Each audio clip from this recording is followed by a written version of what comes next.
Operation operation सिंधूर 2 साठी भारत सज्ज आहे असा सज्जड इशारा लष्कर प्रमुखांनी पाकिस्तानला दिलेला आहे. ही चांगली गोष्ट आहे की आपण ऑपरेशन 2 साठी सज्ज आहोत. सिंधूर पण पाकिस्तानकडून पाकिस्तानला अशा प्रकारचा इशारा द्यावा अशा कारवाया देशामध्ये घडत आहेत का, हे सुद्धा जनतेला विश्वासात घेऊन सांगणं गरजेचं आहे. माझ्या माहितीप्रमाणे अद्याप ऑपरेशन 1 संपलेलं नाही असं आपले संरक्षण मंत्री म्हणतात. ऑपरेशन 1 संपलेलं नाही, ते चालू आहे.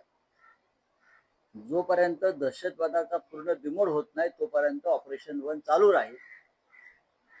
हे संरक्षण मंत्री राजनाथ सिंग यांनी अनेकदा स्पष्ट केल्यावर हे ऑपरेशन 2 आलं कुठून? मुळात ऑपरेशन 1 पूर्ण झालेलं नाही. ऑपरेशन 1 हे आंतरराष्ट्रीय दबावामुळे अर्धवट सोडून आपण मागे आलेलो आहोत. ऑपरेशन 1 चा मुख्य उद्देश होता पाकव्याप्त काश्मीर ताब्यात घेणं, हे सगळ्यांना माहीत असतं. मग आधी ऑपरेशन 1 नुसार पाकव्याप्त काश्मीर ताब्यात घ्या. बलुचिस्तान, गिलगिटिस्तान, बाल्टिस्तान हे जे 3 प्रांत आहेत जे 1948 साली भारताच्या ताब्यातून गेलेले आहेत, ज्याच्यावर पाकिस्तानचा कब्जा आहे, ते सुद्धा घेण्याचं ऑपरेशन 1 मध्ये सिंधूर 1 मध्ये आपल्या भारताचं ध्येय होतं.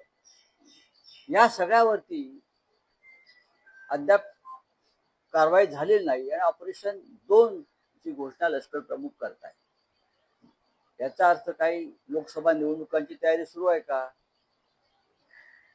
तर असं काही घडलं की आम्हाला निवडणुका येतात असं वाटतं, लोकसभेच्या किंवा इतर सार्वत्रिक निवडणुका. पण ठीक आहे, आनंद आहे. देशाला जर काही त्यातून दिशा मिळणार असेल, देशाचा भूगोल वाढणार असेल, भूगोल, तर आम्ही त्याचं स्वागत करू.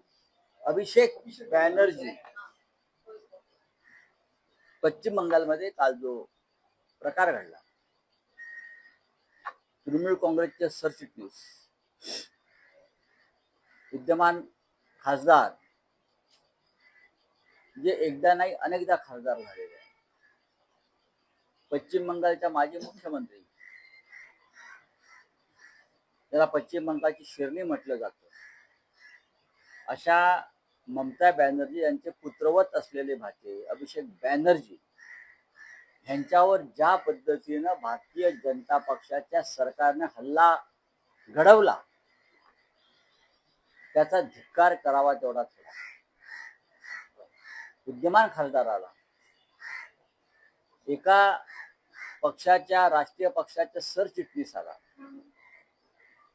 जो खासदार आहे, निवडणूक हारली आणि नवीन सत्ता आली भाजपची, ज्या पद्धतीनं लोकांना फूस लावून त्यांच्यावर हल्ला घडवला, पश्चिम बंगालमधलं पुढलं चित्र काय असेल आणि एकंदरीत देशातलं, हे कालच्या घटनेनं स्पष्ट झालं. आम्ही चोर मार्गाने फक्त निवडणुका जिंकणार नाही, विरोधकांचा पराभव करणार नाही, तर त्यानंतर जे विरोधक आमच्या विरुद्ध बोलतील, लढतील, त्यांना आम्ही अशा प्रकारे खतम करू रस्त्यावर. हा इशारा जर भारतीय जनता पक्ष देऊ इच्छित असेल तर या देशातली जनता, राजकीय कार्यकर्ते तुमच्या विरुद्ध लढायला आणि मरायला तयार आहे. महाराष्ट्रात त्याने करण्याचा प्रयत्न केला पण तो सफल झाला नाही.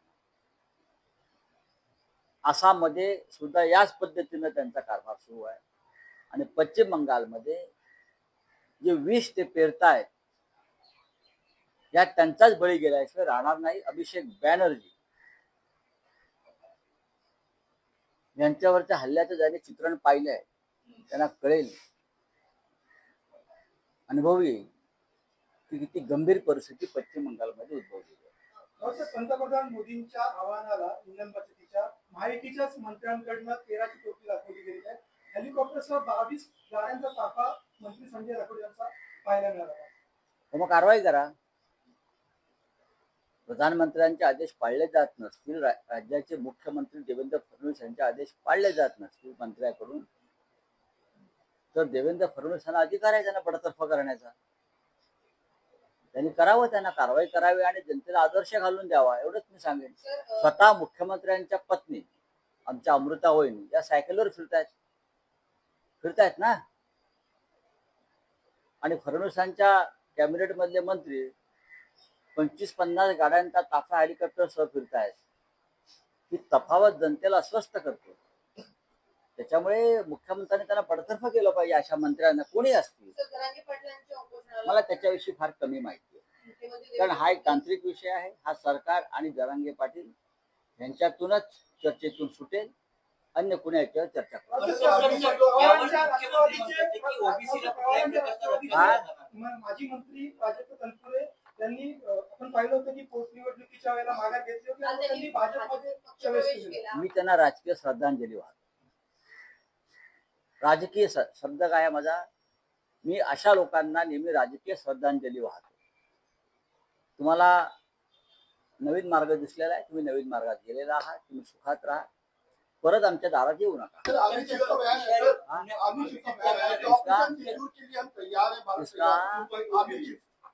देखिए, आर्मी चीफ का जो बयान है उसका मैं स्वागत करता हूँ. भारतीय सेना, भारतीय फौज हमेशा राष्ट्र की रक्षा के लिए तैयार रहती है. लेकिन ऑपरेशन सिंदूर 2 की बात हो रही है. हम अभी ऑपरेशन 1 से बाहर नहीं आए. डिफेंस मिनिस्टर राजनाथ सिंह बार बार कहते हैं कि ऑपरेशन सिंदूर 1 अब तक चल रहा है, खत्म नहीं हुआ. और जब तक पूरी तरह से पाकिस्तान स्पॉन्सर्ड टेररिज्म खत्म नहीं होगा, सीमा से घुसखोरी खत्म नहीं होगी, तब तक ऑपरेशन सिंदूर चलता रहेगा. तो क्या ऑपरेशन सिंदूर खत्म हो गया? पहलगांव का बदला पूरा हो गया? ये बताइए पहले. क्या लोकसभा के चुनाव आने वाले हैं इसलिए ऑपरेशन सिंदूर की बात ऑपरेशन सिंदूर 2 की बात चल रही है?